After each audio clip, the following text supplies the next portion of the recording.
ભરૂચના હાડસમા શક્તિનાથ વિસ્તારમાં આવેલ સરદાર પટેલ મ્યુનિસિપલ શોપિંગ કોમ્પ્લેક્સમાં ગંદકી સહિત અનેકવિધ સમસ્યાઓ અંગે ચીફ ઓફિસરને રજૂઆત કરવામાં આવી હતી, જેના નિવારણ માટે પાલિકાના ચીફ ઓફિસર દ્વારા ખાતરી આપવામાં આવી હતી।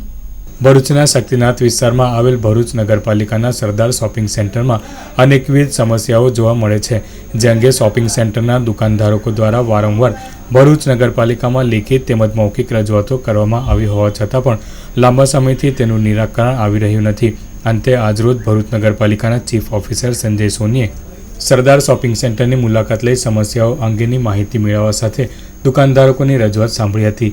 શ્રી સરદાર પટેલ મ્યુનિસિપલ શોપિંગ સેન્ટરના સક્રિય પ્રમુખ સુરેશભાઈ વસાવા સહિત અન્ય હોદ્દેદારો અને દુકાનદારોએ ભરૂચ નગરપાલિકાના ચીફ ઓફિસર સમક્ષ દરેક માળની લોબીના છતના સ્લેબ તૂટેલ હોય રિપેરિંગ કરવા, પ્રકાશ માટે એલઈડીની વ્યવસ્થા, શોપિંગ સેન્ટરને એક જ પ્રકારનો કલર કરવો, કચરા માટે ડ્રમની વ્યવસ્થા જેવા વિવિધ 14 જેટલા મુદ્દાઓ અંગે રજૂઆત કરવામાં આવી હતી। દુકાનધારકોની રજૂઆત સાંભળ્યા બાદ ચીફ ઓફિસર દ્વારા સમસ્યાઓના નિવારણ માટેની ખાતરી આપવામાં આવતા દુકાનધારકોમાં ખુશી જોવા મળી હતી। 22 વર્ષ જૂના અને 171 દુકાન ધરાવતા ભરૂચના સરદાર શોપિંગ સેન્ટરની માવજત પ્રત્યે પાલિકા નિયમિત રૂપે કાયમી વ્યવસ્થા કરે તે જરૂરી છે। હવે આ દિન અમે વર્ષોની માંગણી હતી અમારી કે શોપિંગમાં ધાબા લીકેજ, સંડાસની આપણે સફાઈની એ અમે વારંવાર રજૂઆત કરતા હતા। અમે વારંવાર સીઓ સાહેબને કહેતા કે મુલાકાત લો।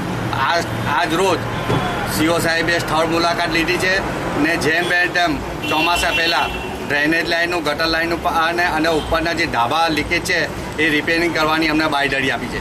પ્લસ આપણે લેડીઝના ટોયલેટો નથી એ બનાવવાની અમને બાંયધરી આપી છે।